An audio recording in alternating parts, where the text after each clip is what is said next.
Hello is നമ്മൾ വന്നേക്കുന്നത് നമ്മളുടെ ടീം ഓഫ് സീസണിൻ്റെ പാക്ക് ഓപ്പണിംഗ് ആയിട്ടാണ്. ഫസ്റ്റ് ഓഫ് ഓൾ കുറച്ച് ഗ്ലിച്ച് നോക്കുന്നുണ്ട്. കറൻ്റ്ലി കേസ് നമുക്ക് ലീഡർ ബോർഡ് ഒരുപാട് കിട്ടിയിട്ടില്ല, അത് കുറച്ച് കഴിയുമ്പോൾ വരുന്നതായിരിക്കും. സോ നമുക്ക് എന്തായാലും നോക്കാം.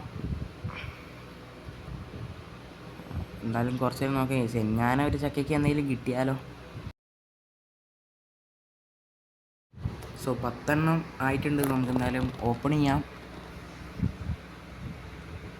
അറ്റ്ലീസ്റ്റ് ഒരു 106 എങ്കിലും കിട്ടിയാൽ മതിയായിരുന്നു. വലിയ പ്രതീക്ഷയൊന്നുമില്ല കേസ്. എന്തായാലും നോക്കാം. ഓക്കെ, ഫ്രാൻസ് സ്ട്രൈക്കർ ഇത് 104 എങ്ങാനാണ്. ഓ, 103 പ്ലെയർ സീൻ തന്നെ. സോ സെക്കൻഡ് അക്കൗണ്ടിലും കുറച്ച് ജമ്മുണ്ടായിരുന്നു, നമുക്ക് അതും കൂടി ഓപ്പൺ ചെയ്തേക്കാം. ഇതിലും കൂടി എന്താ കിട്ടിയെന്ന് നോക്കാം. എന്നിട്ട് ലീഡർ ബോർഡ് റിവാർഡ് വന്നിട്ട് നമുക്ക് ബാക്കിയുള്ളത് നോക്കാം. എന്തുവാണ് ഈ നല്ലതൊന്നും കിട്ടുന്നില്ലല്ലോ. ഇതിനകത്ത് എന്തെങ്കിലും നല്ലെങ്കിലും കിട്ടിയാൽ മതിയായിരുന്നു. ഓക്കെ, സെർബിയ സെൻട്രൽ ബാക്ക് വിടിച്ചില്ല. ഉണ്ടായിരുന്നെങ്കിൽ വിടിച്ചിനെ പറഞ്ഞേനെ. സോ 105 മിലങ്കോവിച്ചിന് കിട്ടി ഈസ്. ഓക്കെ, കുഴപ്പമില്ല. സോ ഈസ് നമ്മൾ ലീഡർ ബോർഡ് റിവാർഡൊക്കെ വന്നിട്ടുണ്ട്. എന്തായാലും അത്യാവശ്യം നല്ല ജമ്മുണ്ട്. നല്ലതെന്തെങ്കിലും പ്രതീക്ഷിക്കുന്നുണ്ട് ഈസ് ഞാൻ. നമുക്ക് എന്തായാലും ഒരു 3 പാക്ക് ഓപ്പൺ ചെയ്യാം. 3 പാക്ക് ഓപ്പൺ ചെയ്യാനുള്ള ജമ്മേ ഉള്ളൂ ഈസ്. ഇതിനകത്ത് ഫുള്ള് തേപ്പാണെങ്കിൽ എനിക്കൊന്നും പറയാനില്ല. കാരണം 7500 ജമ്മൊക്കെ മുടക്കിയിട്ട് ഒന്നും തന്നില്ലെങ്കിൽ പിന്നെ എന്തിനാണ് ഈസ്. വെറുതെ ആ ജമ്മങ്ങ് പോയി എന്ന് വേണമെങ്കിൽ വെക്കാം. ഇനി നോക്കാം. വോക്കൗട്ടുണ്ട്, അതന്നെ വലിയ കാര്യം. സ്പെയിനെ ലെഫ്റ്റ് മിഡ് ഗ്രിമാൾഡോ അല്ല ഈസ്, നോർവിച്ചോ ഇതാരാണ്? ഓക്കെ, ബോർജ സൈൻസ് തേച്ചെന്തായാലും 102. അടുത്തത് എങ്കിലും ഒരു 103 പോട്ടെ. 104 ആന്നും വലിയ വിഷയമൊന്നുമില്ലല്ലോ. 104 തരുന്നതിന് നോക്കാം എന്തായാലും. വോക്കൗട്ടില്ല ഈസ്. ഇനിയിപ്പോൾ പുള്ളീനെ പേടിക്കൊന്നും വേണ്ട. ഞാൻ ഇനി അൺലിമിറ്റഡ് ബട്ടിൽ ഓപ്പൺ ചെയ്യില്ല ഈസ്.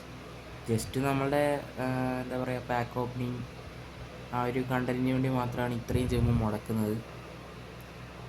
ഇല്ലെങ്കിൽ ഡെയിലി എനിക്ക് ഓപ്പൺ ചെയ്താൽ മതി, അതായിരിക്കും ലാഭം എനിക്ക്. തേച്ചിട്ടുണ്ട് എന്തായാലും. സോ നമ്മളെ സെക്കൻഡ് അക്കൗണ്ടിൽ അത്യാവശ്യം ജമ്മ് കിട്ടിയിട്ടുണ്ട്. അപ്പോൾ നോക്കാം ഗെയ്സ്. ഇതിനകത്തെങ്കിലും നല്ലതെന്തെങ്കിലും കിട്ടിയാൽ മതിയായിരുന്നു. സെക്കൻഡ് അക്കൗണ്ടിൽ അത്യാവശ്യം ലക്കൊക്കെ ഉണ്ട്. മിലങ്കോവിച്ചിന് കിട്ടിയതാണ് നമുക്ക്, അതുകൊണ്ട് വോക്കൗട്ടൊന്നും ഇല്ലാണ്ട് പോവില്ല. പറഞ്ഞു തീർന്നേയുള്ളൂ, അന്നായിരിക്കും വോക്കൗട്ട് തന്നില്ലേ ഗെയ്സ്. അറ്റ്ലീസ്റ്റ് 101 വോക്കൗട്ട് തരാം കേട്ടോ. നമുക്കൊരു പ്രതീക്ഷയെങ്കിലും തന്നോടെ ഇവർക്ക്. ഡയറക്റ്റ് അങ്ങ് അടിച്ചമർത്താണ് നമ്മളെ. അടുത്തെങ്കിലും ഒരു വോക്കൗട്ട്. ഇതാണ് ലാസ്റ്റത്തെ പാക്ക് ഇതിനകത്തുള്ള. ഇതിനകത്ത് ഇനി കയറുമെന്ന് തന്നെ സംശയമാണ്. ഇപ്പം മറ്റേ കുറേ ദിവസം കഴിഞ്ഞിട്ട് കയറുന്ന 5000 ജമ്മുകളും തരുന്നില്ല ഇവർ. എന്താണാവോ. ഓക്കെ, 102 പ്ലെയറാണ് ഈസ്.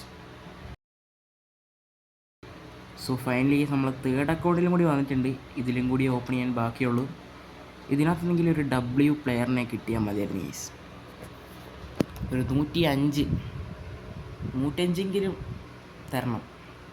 കാരണം ഇതിനകത്തൊന്നുമില്ല. ജസ്റ്റ് 104 OVR ഒരു ടീമാണ്. Okay, Argentina central mid.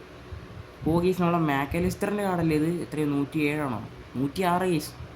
106 ആണെങ്കിൽ W ആണ് ഗീസ്. ഇന്ന് കിട്ടിയതിൽ ഏറ്റവും നല്ല കാർഡ് ഇതാണ്. സോ ഇതാണ് ഗീസ് നമ്മൾ തേർഡ് അക്കൗണ്ടിൻ്റെ സ്കോഡ്. ബെക്കാമിനെ പാക്ക് ചെയ്തതാണ് ഗീസ് നമ്മൾ.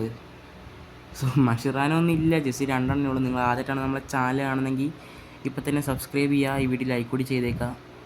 ഓക്കെ, ഒരെണ്ണം കൂടി നമുക്ക് ചെയ്യാനുണ്ട്. വലിയ കാര്യമായിട്ടൊന്നുമില്ല. ഞാൻ വെച്ച് അത്യാവശ്യം 10 മഷിറാനൊക്കെ ഉണ്ടാകും. നമുക്ക് കുറച്ചുകൂടി പ്ലേയേഴ്സിനെ റാങ്ക് അപ്പ് ചെയ്യാം. നടക്കൂല, നമുക്ക് സ്കിൽ പോയിൻ്റ് കൊടുക്കുക എന്തായാലും. ഇനിയിപ്പോൾ അടുത്ത വീക്കിൽ പാക്ക് ഓപ്പണിംഗ് ഒക്കെ കാണുള്ളൂ. കാരണം 5000 ജെംസ് ആ സംഭവം ഒഴിവാക്കിയല്ലോ ഗൈസ്. സോ ഇന്നെന്തായാലും കിട്ടിയതിൽ ഏറ്റവും W പ്ലെയർ നമ്മളെ മാക്കലിസ്റ്റർ തന്നെയാണ് ഗൈസ്.